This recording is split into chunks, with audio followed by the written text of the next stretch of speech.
이 시간 무엇을 위해 누구를 위해 라는 말씀 제목으로 함께 은혜를 나누고자 합니다. 예전에 출시되어 갖고 한때 베스트셀러로 이름을 날린 기독교 서적이 한 권 있습니다. 그 책의 제목은 바로 이 책인데요. 왕의 제정이라는 책입니다. 내용은 대략 이런 내용이에요. 성경적 원리의 물질적 축복이 무엇인지를 나타내고 있는 책이 바로 저 왕의 제정입니다. 근데 이 책이 2014년에 첫 발간이 되었는데요. 제가 알기로는 작년까지도 이 책이 베스트셀러에 속해 있었던 책이에요. 그러니까 무려 몇 년이 지났죠? 2014년에 발간됐으면 몇 년이 지났죠? 네. 수학을 이렇게 잘. 네, 베스트셀러에 속한 책이었는데 보통 기독교의 베스트셀러는 길어야 3일에서 4일이면 추세가 바뀌는 편입니다. 그러니까 길지 못해요. 그리고 보통 한 3위 정도 올라가는 책들이 우리가 생각하기보다 상당히 적게 팔려도 한 3위 정도에 올라갑니다. 한 20권 정도 팔리면 3위까지 올라가요. 근데 저 책은 무려 5년 동안 베스트셀러에 있었던 책입니다. 상당히 오랜 시간 상위권에 속해 있었죠.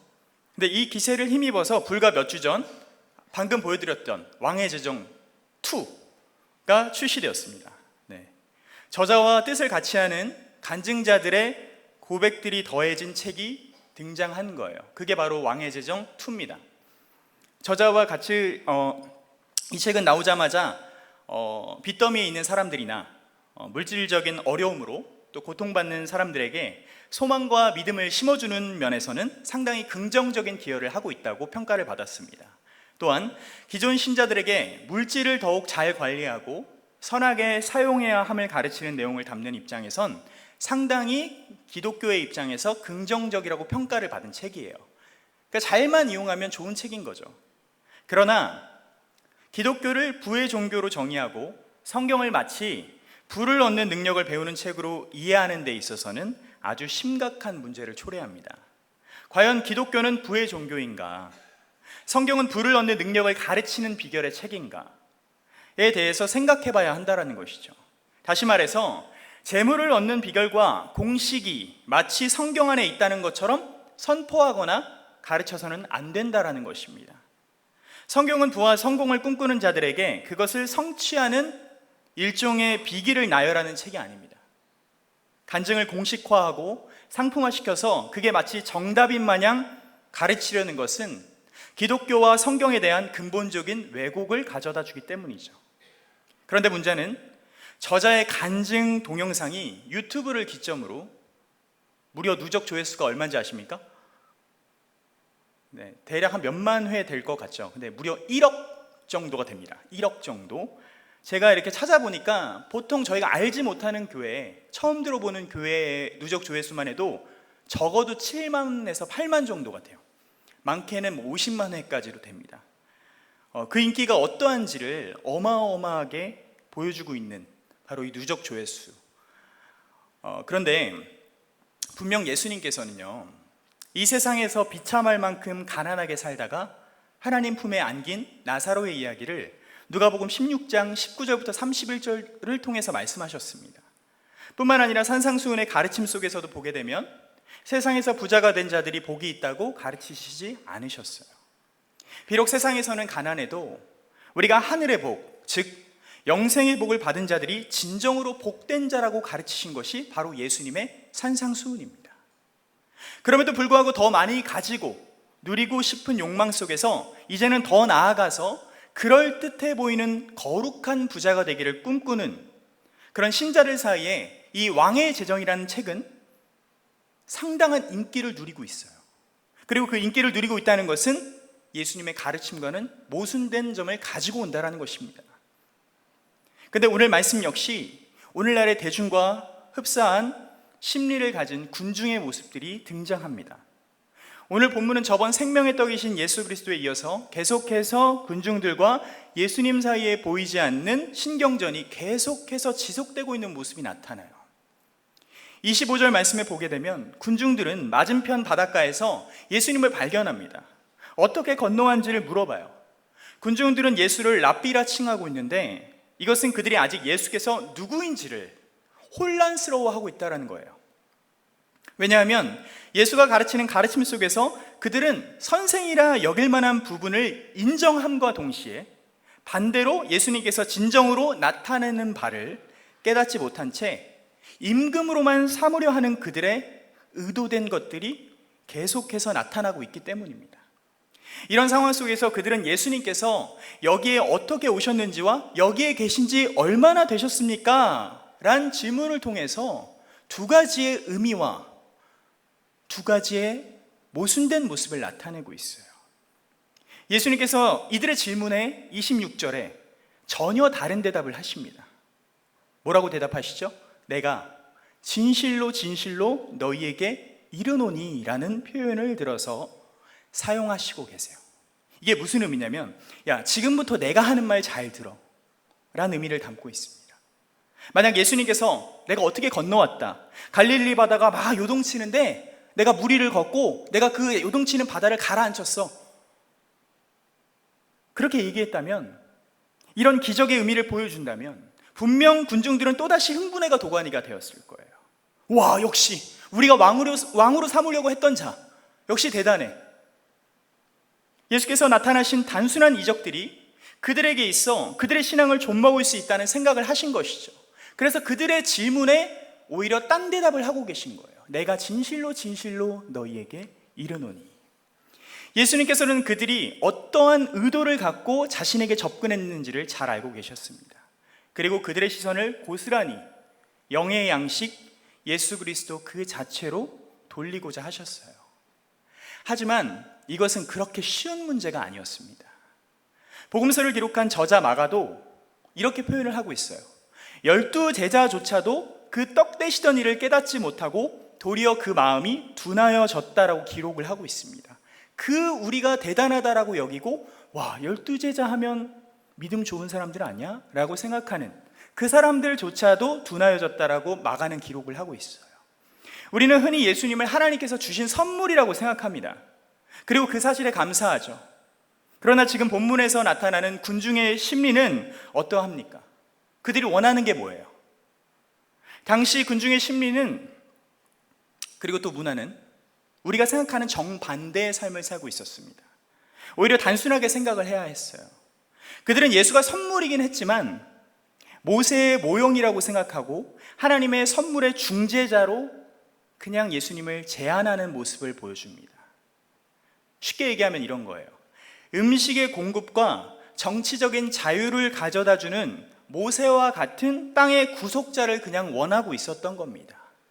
이런 상황 속에서 군중은 예수님 그 자체가 선물이며 표적임에도 불구하고 그 가치를 무시하고 몰라보는 모습을 나타내고 있는 거예요.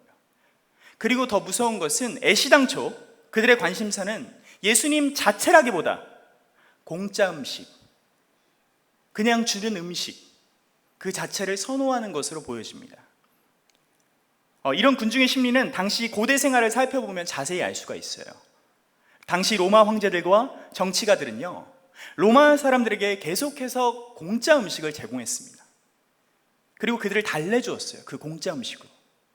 유대인들 역시 마찬가지였습니다. 로마의 지배를 받던 그들 역시 로마 사람들처럼 그저 배급되는 음식만을 위해서 예수님과 동행하는 무리에 참여했던 것이에요. 로마 사람들은 그 공짜로 나눠주는 그 음식에 보답하기 위해서 로마의 황제와 정치가들을 지지했습니다. 더불어서 정치가들은 그들의 지지로 인해서 계속해서 자신들의 정치적인 야망과 욕심을 계속해서 이룰 수가 있었던 거예요. 그래서 계속해서 공짜로 나눠준 겁니다.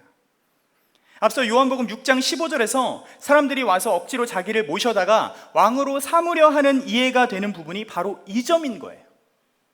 더군다나 당시 사람들은 문화 자체가 보통 여가나 여흥을 위해서, 쉽게 얘기하면 우리의 취미생활을 위해서 연설가들의 그냥 말을 들었지, 그 유명한 연설가들의 말을 들어서 우리가 와, 저 말씀 너무 좋다, 우리가 변하자, 그래 우리가 저대로 살자, 이런 의미가 전혀 없었어요.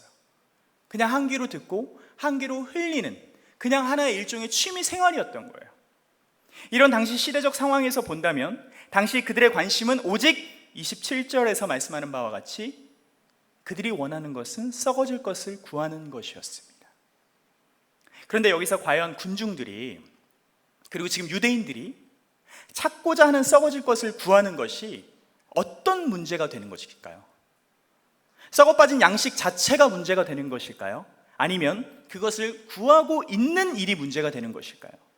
우리가 어디에 신앙적 문제를 제기할 수가 있을까요?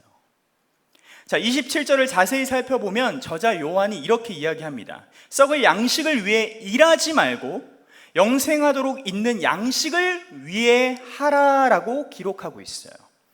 예수님을 따라온 군중 모두가 정말 떡에만 관심을 가지고 있었을까요? 나름대로 정의롭고 헌신된 사람들도 있었을 것입니다. 그들의 문제는 썩을 양식 자체가 아닌 그 썩을 양식을 위해 일하려는 관점 자체가 잘못되었다라는 것을 예수님이 비판하신 거예요. 그들의 관점이 무엇입니까? 예수님을 왕으로 세우려 했습니다. 정치적으로 군사적으로 메시아가 되길 바랬어요. 대단히 종교적으로 보입니다.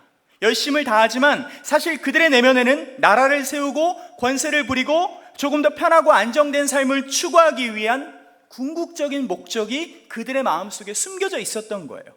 이것이 바로 오늘 저자 요한이 얘기하는 썩을 양식을 위해 일한다는 관점입니다. 자, 이를테면 이런 거예요. 제가 아이들과 저희 초등부 친구들과 제가 친해지기 위해서 종종 편의점을 가는데요. 편의점에서 라면을 사줬다고 칩시다. 그런데 한 아이가 감사하다는 인사 대신 목사님 감사합니다 이게 아니라 목사님 이런 거 말고 좀 더 비싸고 맛있는 애슐리 사주세요 라고 이야기한다면 어떨까요? 전 상당히 불쾌할 겁니다. 저에겐 이 아이들과 친해지려고 하는 데에 목적이 있지 제가 이 아이들에게 비싼 음식을 사주는 데에 목적이 있는 것이 아니기 때문이에요. 근데 우리의 신앙도 이와 마찬가지입니다. 썩을 양식 자체에는 커다란 문제가 되지 않아요. 문제가 없습니다. 하지만 썩을 양식을 위해 일하는 것이 우리의 인생의 궁극적인 목적이 된다는 것에 바로 문제가 있다는 것이죠. 사실 앞서 내용을 이해하셨다면 썩은 양식 자체는 잘못된 것이 아니라고 말씀을 드렸어요. 썩을 양식은 오래 쌓아두어도 소용없다라는 것을 가리키는 것입니다. 다시 말하면 이 세상을 사는 동안에는 어느 정도 유익은 있어요. 그렇죠? 일반 은총 역시 주님이 주신 것이기 때문에 어느 정도 우리가 누리는 것에 대해서는 결코 잘못된 것이 아닙니다. 하지만 영생을 얻는 데는 아무런 유익을 주지 못하고 사후에는 쓸모없는 것을 가리키는 것이 바로 썩을 양식이에요. 수린이란 작가가 쓴 유대인 생각 공부란 책에 보게 되면 유대인들이 현금을 좋아하는 장면을 발견할 수가 있어요. 돈이 많은 한 유대인이 죽기 전에 유언을 남깁니다. 내가 죽으면 내 재산을 전부 현금으로 바꿔서 고급 양탄자 하나와 고급 침대 하나를 구매해라. 나머지 돈은 내 베개 안에 넣어놔. 그리고 죽은 뒤에 나와 함께 내 무덤에 넣어라. 그리고 난 이 돈을 가지고 천국에 가겠다. 가족들은 유언에 따라서 그의 이 전 재산을 현금으로 바꾸고 무덤에 넣으려고 했습니다. 그때 한 친구가 현금을 그렇게 관 속에 넣는 것이 너무나도 아깝다고 생각해서 재빨리 수표를 써서 관 속에 넣으며 관에 누워있는 친구에게 속삭였습니다. 여보게 친구, 현금과 같은 액수를 썼으니 자네도 만족할 거야 라고 말이죠. 이 유대인의 생각이 주는 의미가 무엇일까요? 수표나 현금 모두 천국에서는 쓸데없다라는 것입니다. 동시에 이런 것들이 썩을 양식이라 표현하는 것과도 같다고 생각을 합니다. 물론 있는 동안에는 우리가 아끼고 건강하게 관리하면서 잘 살아야 하는 것도 우리의 의무입니다. 썩을 양식 자체가 나쁜 것이 아니라 좋은 것들이지만 결국 우리 인생의 궁극적인 목적은 아니라는 것이죠. 마치 그것이 인생의 전부인 양 썩을 양식에 목이 메어서 최고의 가치를 두며 사는 것 자체가 결코 지혜롭지 못하다라는 것입니다. 사랑하는 여러분, 제가 목회자이기 때문에 제가 하는 모든 일들이 다 주의 일이라고 여겨질 수 있을까요? 제가 목사이기 때문에 제가 밥 먹는 것이 다 주의 일이라고 할 수 있을까요? 그렇다면 세상 일을 하는 성도님들의 삶은 주의 일을 하지 않는 것일까요?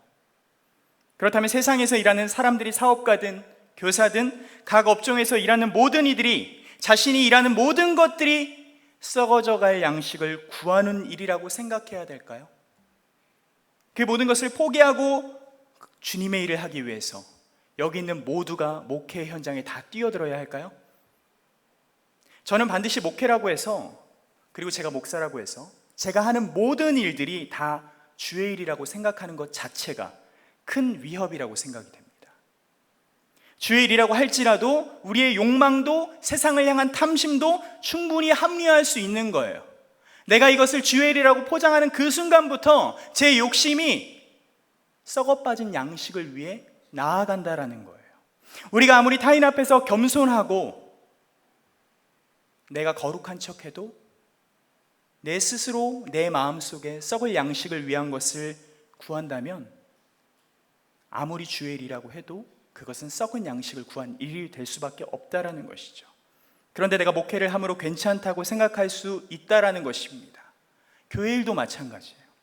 이 세상에서의 삶이 전부인 마냥 세상에 궁극적인 목적을 두고 산다면 사실 교회의 모든 사역 역시 썩을 양식이 위한 일이 될 수 있다라는 것입니다.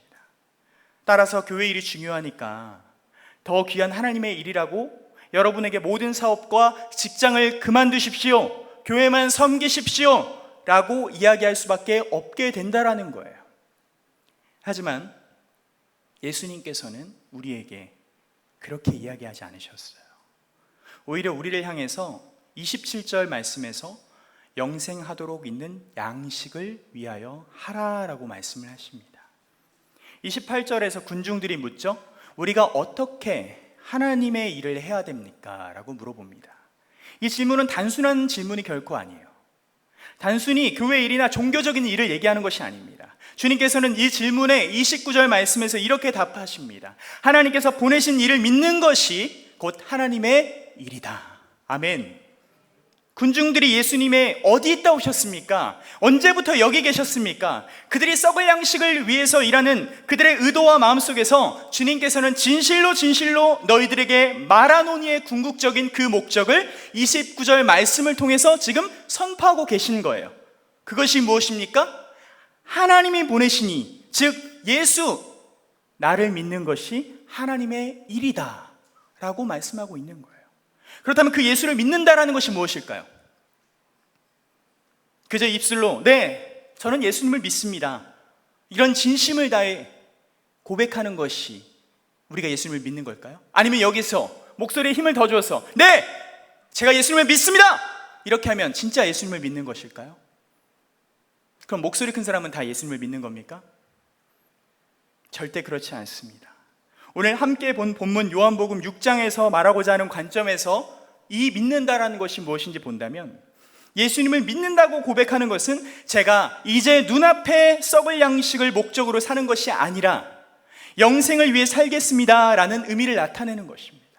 내가 그동안 세상의 것들이나 먹고 사는 문제, 근심 없이 사는 문제 등의 목적을 두고 살았다면 이제는 내가 예수님으로 인해서 영원한 생명이 있음을 믿고 그 영원한 생명을 우리에게 주시기 위해 오신 하나님의 아들 예수 그리스도를 신뢰하고 의지하며 사는 것이 진정한 하나님의 일이라고 예수님께서 가르치신 거예요. 이 믿는다는 것을 현재 서강대학교 철학과와 미국 칼빈 신대 철학 교수로 재직 중인 강영한 교수님이 이렇게 기록을 하였습니다. 믿는다는 것이란 책을 보게 되면 우리가 믿는다는 것은 이해하고 알아듣고 그 사실을 참된 것으로 인정하며 그것을 받아들이는 것이라고 이야기합니다. 따라서 예수를 믿는다는 것은 당신만이 주이심을 동의하는 마음으로 나의 삶과 죽음, 나의 모든 것을 맡기고 내가 의존하고 신뢰하고 의지하며 내가 살아있는 동안 그분을 따라 살아가겠다고 다짐하는 것이 바로 믿는다라는 것이죠. 즉 예수님을 믿는다는 것은 쉽게 얘기해서 온 몸과 온 마음이 개입된 행위인 것입니다. 이게 믿는다는 거예요. 제가 결혼하기 전에 단순히 제 아내랑 너무 사랑하니까 결혼하는 것에만 목적을 뒀어요. 제가 29에 결혼을 했거든요. 제 아내가 이제 저보다 3살이 어리니까 26에 결혼했는데 너무 사랑하니까 당연히 결혼해야지라는 목표가 우리 안에 있었습니다. 그래서 1년 반 만에 결혼을 했는데, 그런데 막상 결혼이라는 목적을 제가 달성하고 나니까 자고 일어났는데 옆에 있는 아내가 되게 어색한 거예요. 자고 일어났는데 웬 낯선 여자가 제 옆에 있으니까 되게 이상하더라고요. 다들 한 번쯤 경험해 보셨죠? 네. 결혼을 하면 오히려 더 아내를 사랑하고 와, 너무 있는 것만으로도 행복할 줄 알았는데 당장 제 눈앞에 있는 목적을 이루고 나니까 그 다음 목적이 없다 보니까 이 사람이 되게 낯선 거예요. 결혼을 하면 더 가까울 줄 알고 더 좋을 줄 알았는데 오히려 아내를 만나는 시간은 적어졌고요. 저런 결혼을 했으니까 이게 자연스러운 현상이라고만 생각을 했습니다. 그리고 당연히 아내도 이해할 거라고 생각을 했어요. 그런데 그 당연한 현실이 이내 잘못된 생각이었다는 것을 깨닫는 데는 오랜 시간이 걸리지 않았습니다. 아내는 결혼하면 남편이 더 사랑해주고 자신을 위해 시간을 내고 더 각별해질 줄 알았는데 오히려 연애할 때보다 못하는 모습을 보고 자주 만나지도 못하고 하다 보니까 마음으로 고통스러워하고 신음하고 있는 거예요. 저는 아내를 생각하고 아내를 배려하고 아내를 사랑하는, 그리고 아내를 위한 삶이 제 안에 없었던 것이죠. 그냥 제 안의 목적은 딱 하나, 결혼이었어요. 사랑한다는 이유 하나만으로. 결혼이라는 당장의 눈앞의 목적은 이루었지만 남편으로서 아내를 위한 삶을 사는 목적은 제 안에 없었던 거예요. 자, 그렇다면 여기서 아내를 위해 산다는 말이 뭡니까? 우리 여기 계신 남편분들 다 아시지 않습니까? 아내를 위해 산다는 말이 뭐죠? 이제는 나의 개인 삶이 아니라 아내와 함께함이 내 삶의 전부라는 것을 이야기하는 것입니다. 근데 예수님을 믿는다는 건 역시 마찬가지예요. 예수님을 신뢰하면서 그분과 함께 호흡하고 그분과 함께 동행하고 내가 주 안에 주님이 내 안에 사는 그 연합, 그 자체, 그것이 내 삶의 예수님이 전부라는 믿음의 고백인 것입니다. 예수님께서 이 땅에 오심으로 우리에게 주신 영생을 최고의 가치로 여긴다면 우리의 인생은 반드시 그렇게 살게 될 것이고 그렇게 살기를 원할 거예요. 사업을 하든 직장을 다니든 목회를 하든 집에서 자녀를 양육하든 돈을 많이 벌어도 적게 벌어도 우리의 환경이 좋든 좋지 않든 우리는 견딜 수 있다라는 것입니다. 따라서 예수님을 믿는다는 말은 우리에게 있어서 영원한 생명을 주신 예수님을 신뢰하고 내가 의지하며 나아가겠습니다라는 고백인 거예요. 저자 요한이 기록한 29절에서 이야기하는 하나님의 일이 바로 이런 것입니다. 주 안에서 사랑하는 여러분, 우리는 아직도 예수라는 존재를 통해서 우리의 썩을 양식을 구하고 있습니까? 우리는 아직도 예수라는 존재를 세상의 관점에서만 생각을 하십니까? 우리의 의도에 예수님을 끼워 맞추지 마십시오. 우리가 아무리 선한 일을 하더라도 그것이 이 땅에서 영광을 얻고자 하는 군중들과 같은 마음이라면 그 모든 것이 썩을 양식을 위한 일이 되어버리는 것입니다. 따라서 우리는 우리에게 허락하신 예수님을 믿음으로 영원한 생명을 허락하신 그 생명의 관점에서 모든 일들을 감당해야 한다라는 것이죠. 생명의 관점에서 우리가 바라볼 때 그 같은 고백을 하고 있는 서로의 모습들이 어찌 사랑스럽지 아니하겠습니까? 공동체인 교회가 얼마나 소중해지지 않겠습니까? 복음을 모르는 그들에게 얼마나 이 사실을 알리고 싶어서 안달이 나지 않겠습니까? 이 세상의 궁극적인 것보다 영생의 목적을 둔 공동체가 함께 모여서 주님을 예배드린다면 얼마나 큰 은혜가 넘쳐나겠습니까? 그 감격이 넘쳐나서 주체할 수 없어서 우리만 아는 것이 아니라 이 복음을 가지고 선교도 나가고 복음도 전하러 전도도 나가는 것이고 그 놀라운 소식을 전하려고 우리가 아등바등 할 것입니다. 우리가 교회에서 헌신하고 섬기는 모든 사역들이 단순히 하나님의 일이라고 생각하지 마십시오. 우리가 직장에서든 교회에서든 가정에서든 하는 모든 일은 진정으로 예수를 믿음으로 예수님이 주신 그 생명이 몹시 귀하기 때문입니다. 하나님께서 독생자 예수를 통해 지니신 생명을 어떠한 방해도 받지 않고 하나님께서 우리 모두가 그 진정한 생명을 온전히 누리길 원하고 계세요. 그것을 아끼지 아니하고 우리에게 나누어 주셨습니다. 예수님께서 전하신 말, 그가 하는 행동, 당신께서 겪으신 순환을 한번 기억해 보십시오. 이 모두가 하나님께서 우리에게 진정한 생명을 주시기 위한 일이란 사실을 우리 사랑하는 모든 성도님들이 잊지 않으셨으면 좋겠습니다. 그동안 우리가 예수님을 통해서 썩어 빠진 일들에 매진했다면 이제는 예수님의 은혜 안에서 삶의 이유와 의미를 찾아가시길 소망합니다. 그것이 하나님의 일이라는 사실을 잊지 마십시오. 예수님을 믿는 일이 하나님의 일입니다. 예수님과 함께 호흡하고 예수님과 함께 동행하고 예수님이 우리 안에 있고 우리가 예수님 안에 있는 일, 그 모든 것이 하나님의 일이라는 것이죠. 오늘 들으신 말씀을 기억하시면서 내가 예수님을 믿는다라는 그것이 무엇인지 한번 되돌아보셨으면 좋겠습니다. 내가 그냥 형식에 머물러 있지 않았는지, 그냥 내가 예수를 통해서 내가 무언가를 얻고자, 내가 바라고자 예수님을 믿지 않았는지. 하지만 그것보다 더 순수해야 됩니다. 예수님은 이 세상의 썩을 가치를 위해서 오신 분이 아니에요. 그것보다 더한 것을, 우리에게 영원한 생명을 주시기 위해 이 땅에 오셨다는 사실을 잊지 마십시오.